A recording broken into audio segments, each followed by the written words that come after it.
Buster Olney joins us every Thursday at 5:15. Thanks to Buffalo Wild Wings with Armen and Levack on 104.5 The Team. Buster, you wrote earlier this week about how well Brett Gardner and Jacoby Ellsbury is doing this season for the Yankees. Is it more clear than ever that Joe Girardi sincerely ran a farewell tour for Derek Jeter last year?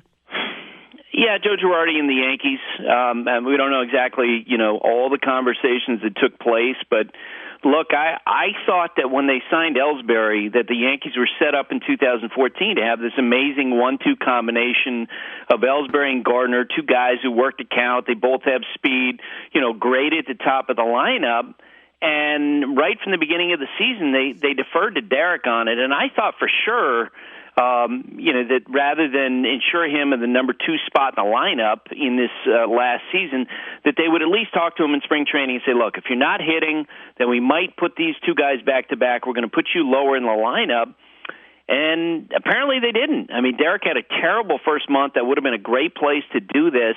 And now that you see how great these two guys are back-to-back at the top of the lineup, the damage that they can do, all the runs they're scoring, it really, I think, affirms what I thought all last year, that they blew it, that they should have just gone to Derek and say, look, like every other great player in the history of baseball, they drop down the lineup, they change positions, they do other things, and Derek, we're trying to win here, and our best chance for winning is having Jacoby Ellsbury lead off and Brett Gardner hit 2, and they didn't do that, and that's on Joe and it's on the Yankees.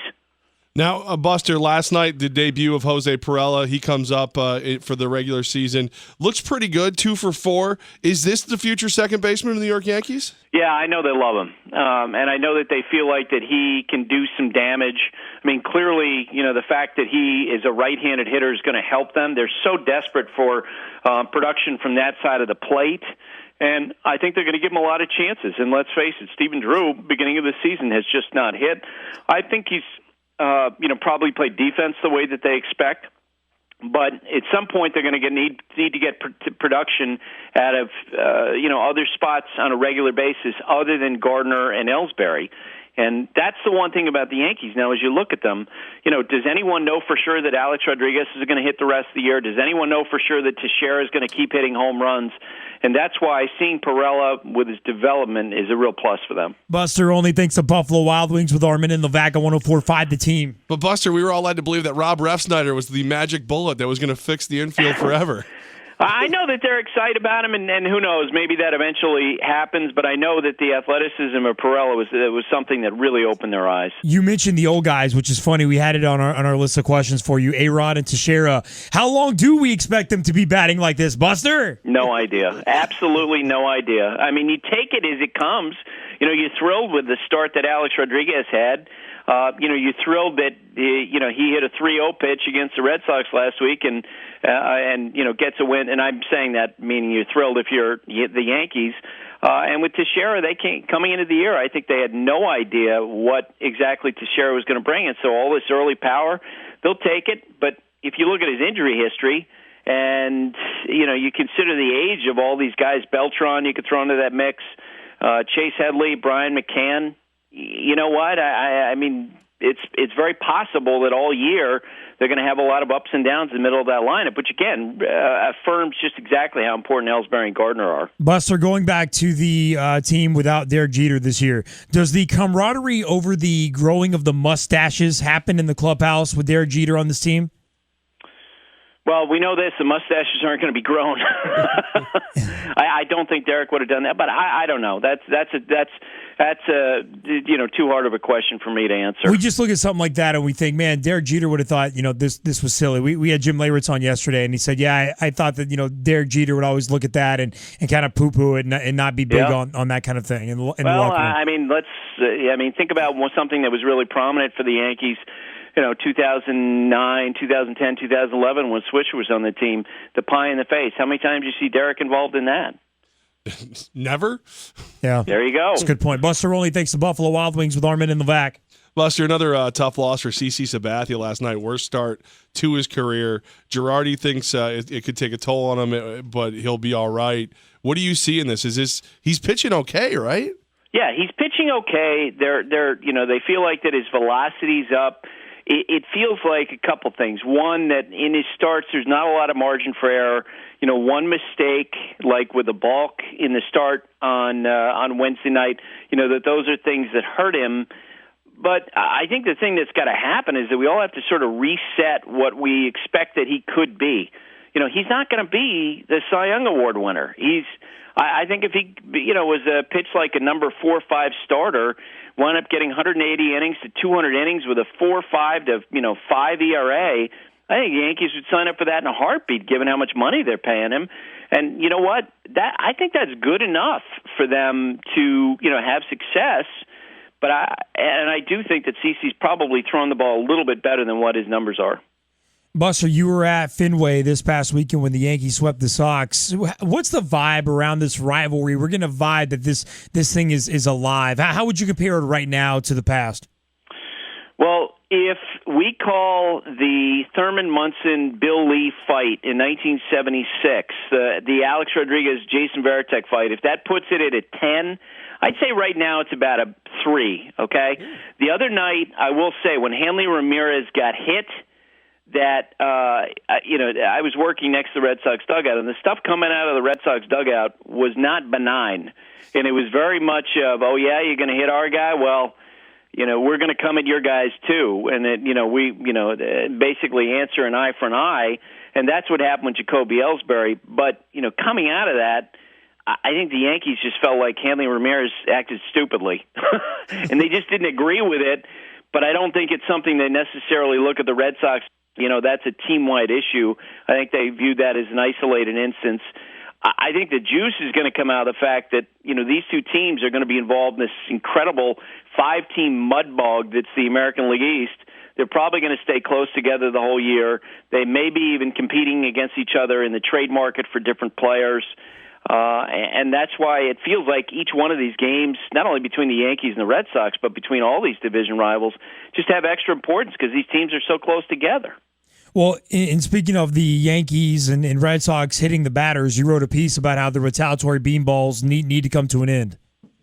Yeah, and I just think it's stupid. The other night, and Hanley Ramirez never really spoke to reporters about what he thought the other night, but I think you could read his body language where it seemed like he wasn't suggesting Adam Warren hit him on purpose. He was just gesturing toward the plate like, can you please throw it over the plate? And this is someone, Hanley, he was injured. I think he had a broken rib in the 2013 playoffs when he was hit by a pitch. He got hit on the wrists and hands all last year. So you can sort of understand his frustration. But the idea that you're going to take 3 shots at Jacoby Ellsbury, and that's what I believed happened with Edward Mujica, that he tried and missed him and tried again and missed him on a 2-0 pitch and tried again and finally got him. That just seems stupid. I mean, all these guys are in the same union. There are a lot of different ways maybe or other ways that you could possibly address this type of thing other than having a pitcher throw a 95-mile-per-hour projectile at a prone target who's got to stand there when, you guys see, I see, players hurt all the time on pitches, inside, getting hit on the wrist, the hands, or even really tragically during the winter, that cricket player, Philip Hughes, who was actually killed when he was hit in the side of the neck. And I think that the players need to be cognizant of that. Look, it feels like a caveman mentality that maybe in 1880 seemed right, but in 2015, isn't there a better way? Has to be. I mean, you've been killing it all week on your articles, Buster. You wrote a story that kind of painted out how you thought the AL East was going to shake out. Can you run through that for us?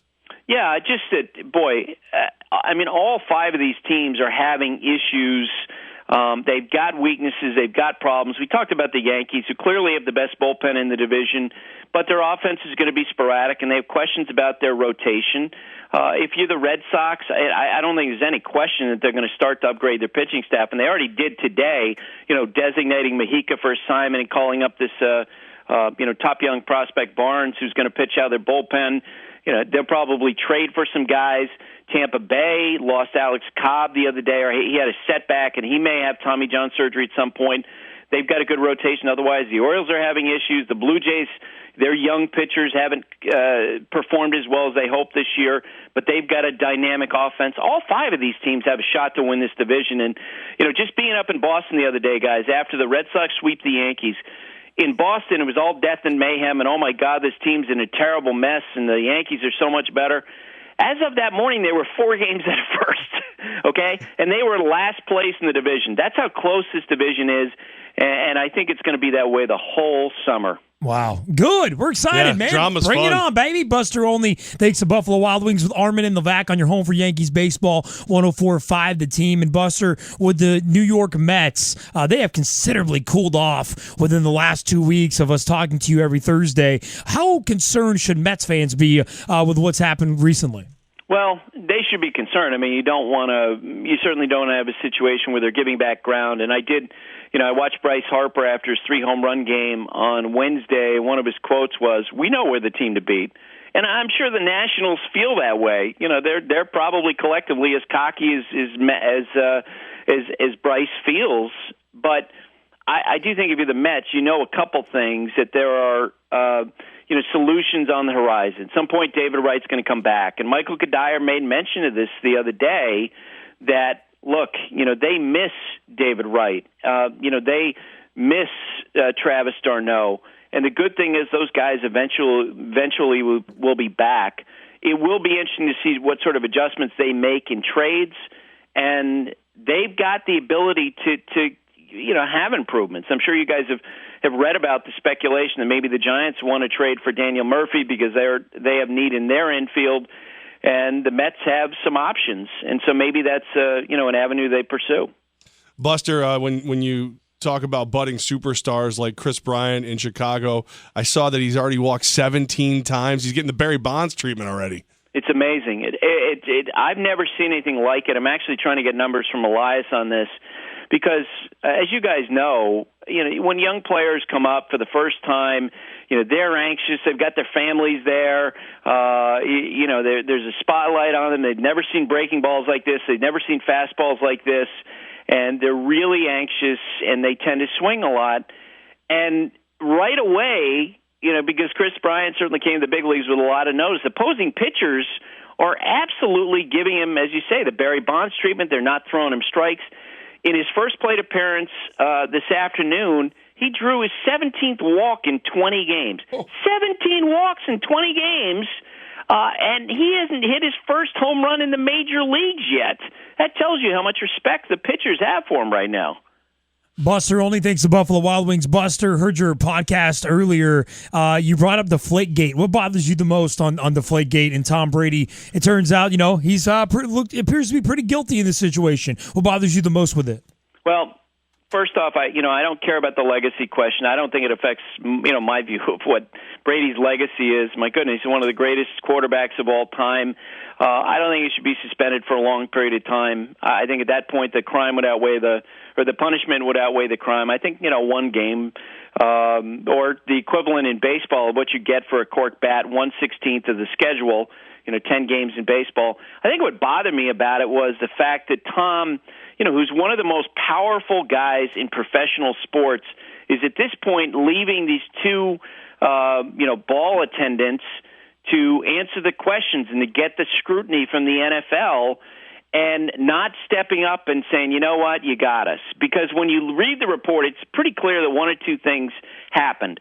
One, either 2 rogue locker room attendants decided to put one over on their star quarterback and deflate the balls without his knowing, or 2, Brady had something to do with it. And if it's 2, knowing that these guys are in such jeopardy, I think it's the right thing for him to do, to come out and say exactly what happened and to take the pressure off these 2 guys.